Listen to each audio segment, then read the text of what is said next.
ఈ వీడియోలో కరివేపాకు కోడివేపుడు రెసిపీ చూసేద్దాం. ఫస్ట్ అయితే ఈ రెసిపీకి కీ ఇంగ్రీడియంట్ అయిన కరివేపాకు పొడిని ప్రిపేర్ చేసుకుందాం. ఫస్ట్ అయితే స్టవ్ మీద కడాయి పెట్టుకొని అందులో మసాలా దినుసులు, ధనియాలు 2 స్పూన్స్, ఎండుమిర్చి అండ్ కడిగి పెట్టుకున్న కరివేపాకు వేసుకొని బాగా వేయించుకోవాలి. కరివేపాకులో కొంచెం చెమ్మ పోయిన తర్వాత కొద్దిగా వెల్లుల్లిపాయలు వేసి బాగా వేయించుకోవాలి. కరివేపాకు క్రిస్పీగా తయారయ్యే వరకు వేయించుకొని పక్కన పెట్టి చల్లార్చుకోవాలి. చల్లారిన తర్వాత మిక్సీ జార్లోకి వేసుకొని మెత్తగా పౌడర్ లాగా గ్రైండ్ చేసుకొని పక్కన పెట్టుకోవాలి.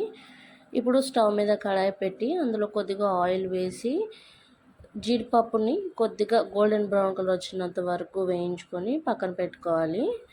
అదే కడాయిలో కొద్దిగా నూనె వేసి జీలకర్ర, ఎండుమిర్చి, ఉల్లిపాయలు, సన్నగా తరుక్కున్న పచ్చిమిరపకాయలు వేసి కొద్దిగా పసుపు, ఉప్పు వేసి బాగా వేయించుకోవాలి. ఉల్లిపాయలు లైట్ గోల్డెన్ బ్రౌన్ కలర్ వచ్చినప్పుడు 2 స్పూన్స్ అల్లం వెల్లుల్లి పేస్ట్ యాడ్ చేసుకొని పచ్చివాసన పోయే వరకు వేయించుకోవాలి.